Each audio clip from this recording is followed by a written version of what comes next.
Good morning class 12th। अब आपके सामने दासी चैप्टर कंप्लीट कर दिया गया है, उसके क्वेश्चन आंसर भी दे दिए गए हैं।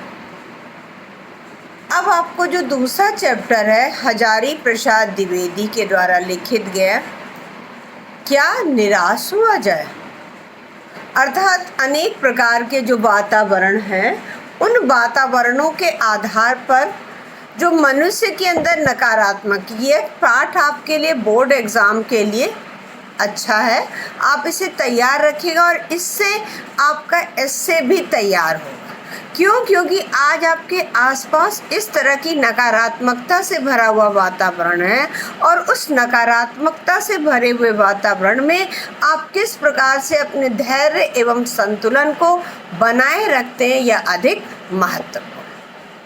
हजारी प्रसाद द्विवेदी एक प्रसिद्ध उपन्यासकार एवं निबंधकार के रूप में जाने जाते हैं।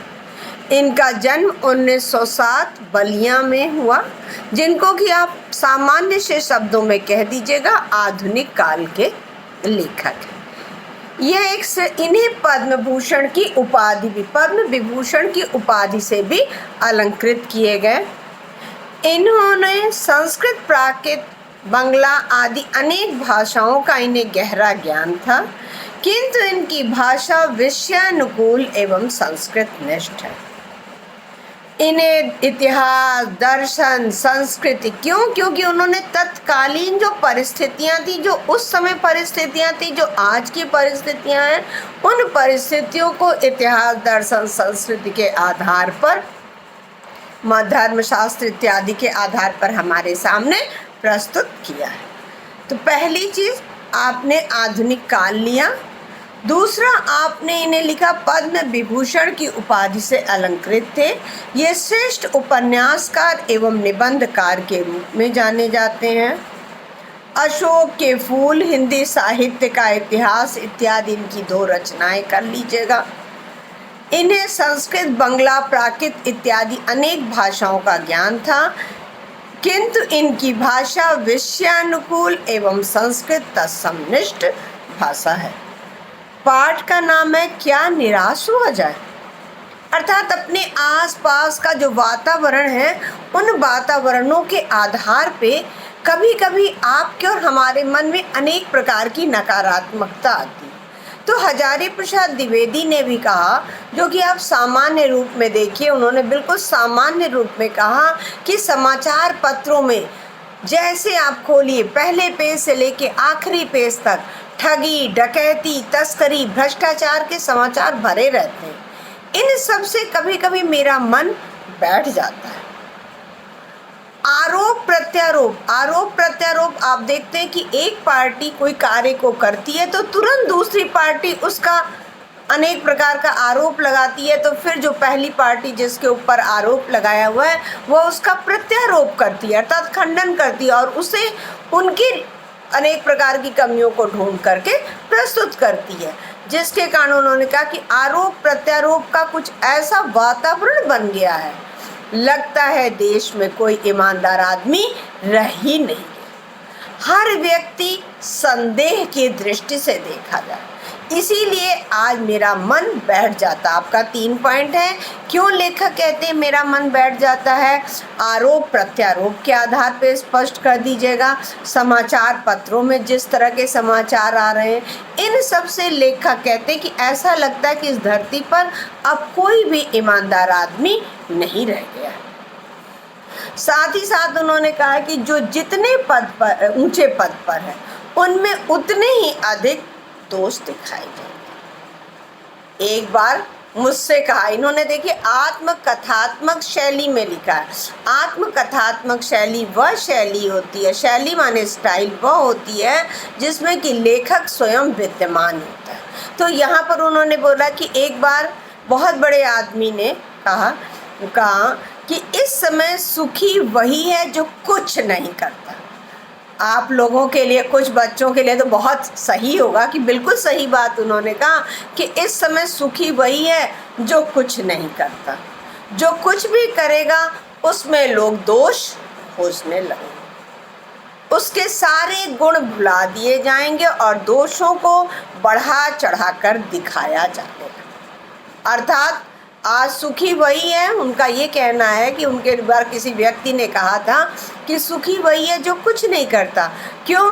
क्योंकि यदि वह कुछ करेगा तो लोग उसके दोष को तो बढ़ा चढ़ा करके दिखाएंगे, लेकिन उसके गुणों को भुला देंगे। लेकिन उन्होंने साथ ही कहा कि दोष किसमें नहीं होता है। यही कारण है कि आज दोषी अधिक दिख रहे हैं और गुणी कम या बिल्कुल ही नहीं। क्यों? क्योंकि हम किसी की भी अच्छाई को प्रस्तुत नहीं कर रहे हैं। हमारी ऐसी मनोवृत्ति हो चुकी है कि हम सिर्फ लोगों की कमियों को ही प्रस्तुत करना मेरे जीवन का उद्देश्य रहा है। अगर उन्होंने कहा कि स्थिति ऐसे ही रही, आगे भी चलती रही, तो यह निश्चित एक चिंता का विषय है। अब आप दूसरे पैराग्राफ पे आइए कि भारतवर्ष का सपना तिलक, गांधी, विवेकानंद और रामतीर्थ, इन चार के आधार पर उन्होंने दिखाया है। और इन चारों के आधार पर आप देखिएगा रविन्द्रनाथ ठाकुर और मदन मोहन मालवीय का महान संस्कृत सभ्यता वाला वर्ष भारतवर्ष किस अतीत के गह्वर में डूब गया है। गह्वर यानी गुफा।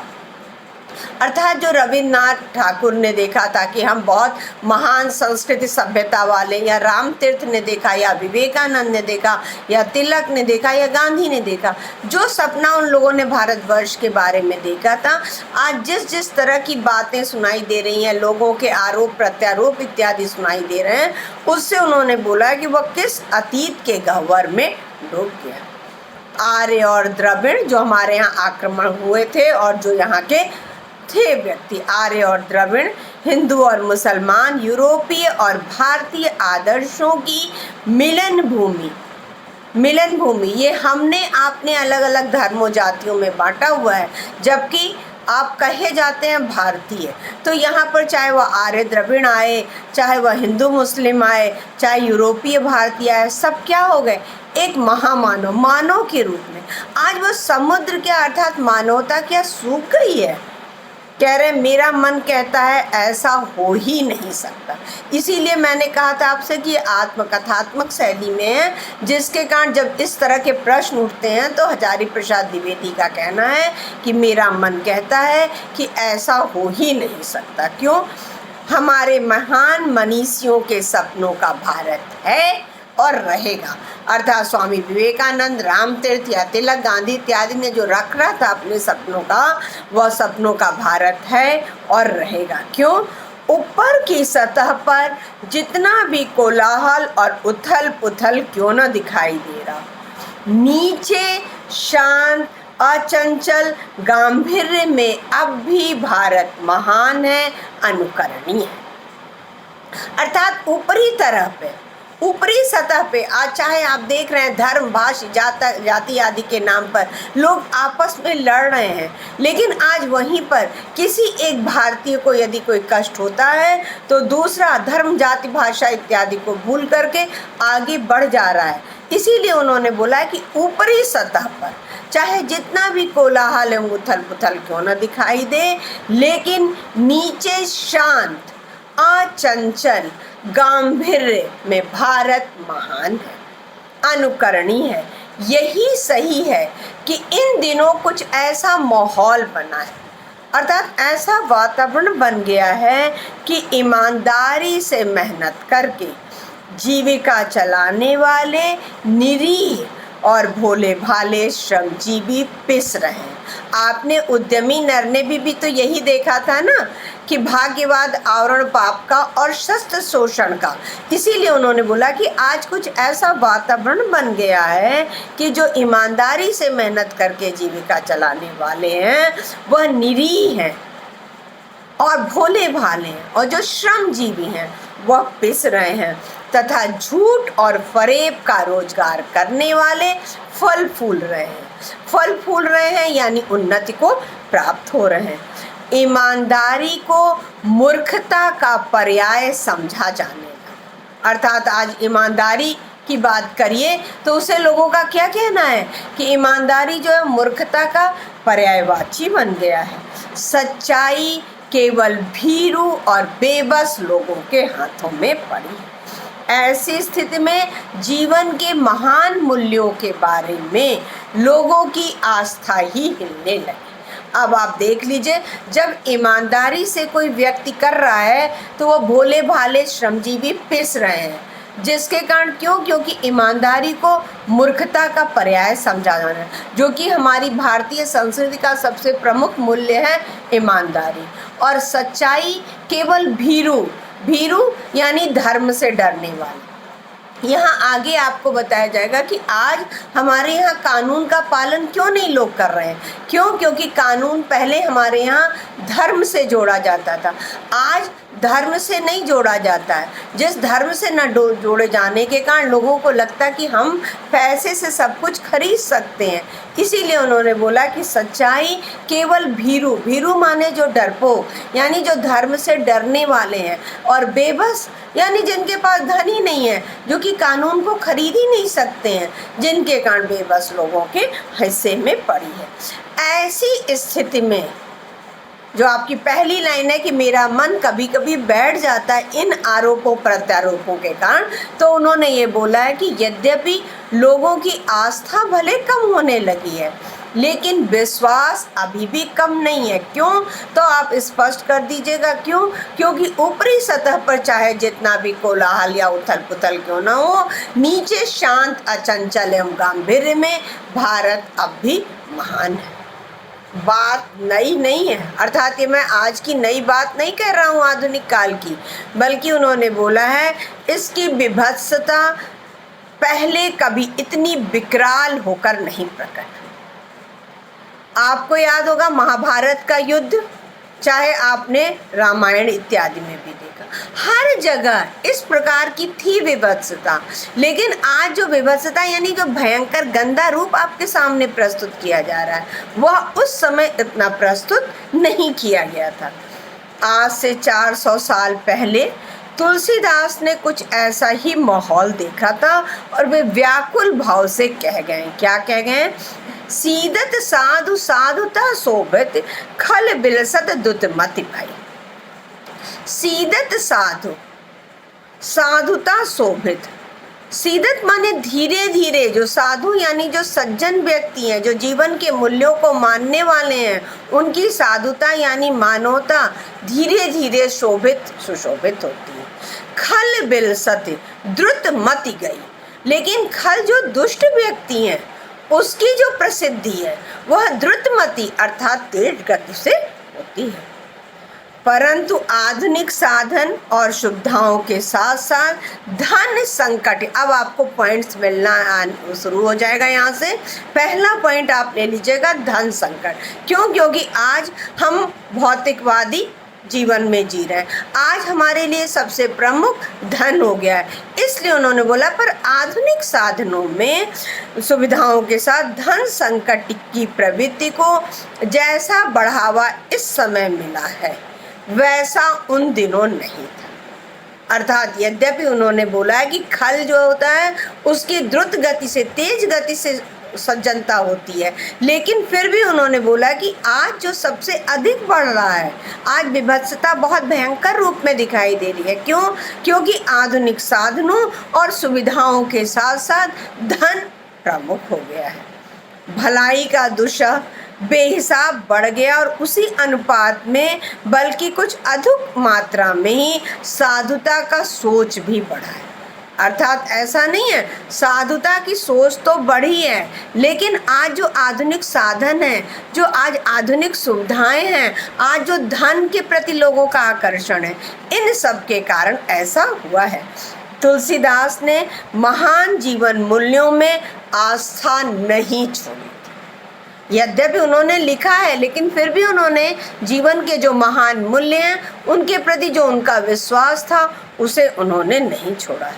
लगता है उनके समकालीन अर्थात उन्हीं के युग के अधिकांश लोगों ने भी नहीं छोड़ी थी। आज विभत्सता क्यों है तब आप बता दीजिएगा। उस समय विभत्सता इसलिए नहीं थी क्योंकि आधुनिक साधन और सुविधाओं का अभाव था, धन उस समय इतना अधिक प्रमुख नहीं था, इसलिए यद्यपि तुलसीदास ने लिखा है, लेकिन फिर भी उन्होंने ये लिख दिया कि अधिकांश लोगों ने जीवन के महान मूल्यों में आस्था नहीं छोड़ी थी, इसलिए आज भी हमें छोड़ने की ज़रूरत नहीं।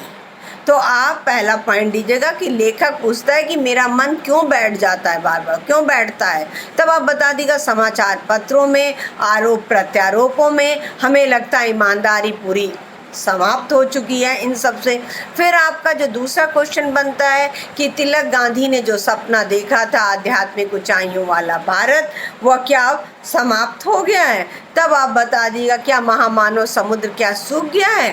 तब आप उसका आंसर दीजिएगा कि नहीं, ऊपरी सतह पर चाहे कितना भी कोलाहल एवं उथल पुथल क्यों ना हो, लेकिन नीचे शांत अचंचल एवं गांभीर्य में भारत महान। क्यों? क्योंकि आज जो कारण है, मुख्य कारण आप बता दीजिएगा कि दो चीज़ है। पहली चीज़ है कि ईमानदारी और सच्चाई, इन दो पॉइंट्स को आप ले लीजिएगा कि ईमानदारी जो है वह भोले भाले और श्रमजीवी लोगों के हाथ में और वह पिस रहे हैं। दूसरी तरफ सच्चाई केवल भीरू और बेबस लोगों के हाथों में पड़ी है। और साथ ही साथ ये मत सोचिए कि आज ही ऐसा है, बल्कि ऐसा 400 साल पहले भी तुलसीदास ने लिखा भी है कि सीदत साधु साधुता शोभित खल विलसत दुतमति भई। लेकिन साथ ही साथ उन्होंने कहा कि उस समय भी लोगों ने आस्था नहीं छोड़ी थी, विश्वास नहीं छोड़ा था, इसलिए मुझे भी यह विश्वास नहीं छोड़ना चाहिए। तो आपका पेज नंबर 72 और 73 का मैं सेकंड पैराग्राफ तक कंप्लीट कर दी हूँ। आप इस चैप्टर के एक एक लाइन अंडरलाइन करते हुए, क्योंकि आपका एज एस्से भी तैयार हो रहा है। आज जिस तरह की नकारात्मकता से भरा हुआ वातावरण है, उनके आधार पे आपका एस्से भी तैयार हो रहा है और साथ में आपका चैप्टर भी तैयार हो रहा है। एक चीज़ और है, क्लास 12th कुछ लोगों ने ये बात किया था, एग्ज़ाम जो हम लोग कॉपी चेक कर रहे थे, जो पाठ आया होगा क्वेश्चन पेपर में उसको आप अपने शब्दों में, जैसे मान लीजिए अगर आ गया सकारात्मकता नकारात्मकता के ऊपर, और मान लीजिए ये चैप्टर भी क्वेश्चन पेपर में है, तो कुछ लोग क्या करते हैं कि बिल्कुल वही लाइन अंडरलाइन कर, वही लाइन जो पेपर में है वो लिख देते हैं। तो ऐसा मत करिएगा। क्यों? क्योंकि उसका आपको अच्छा मार्क्स नहीं मिलेगा, बल्कि जो मार्क्स मिल रहे होंगे वो कट जाएंगे। इसलिए ऐसा मत करिएगा, उसे आप अपने शब्दों में पलट करके लिख सकते हैं।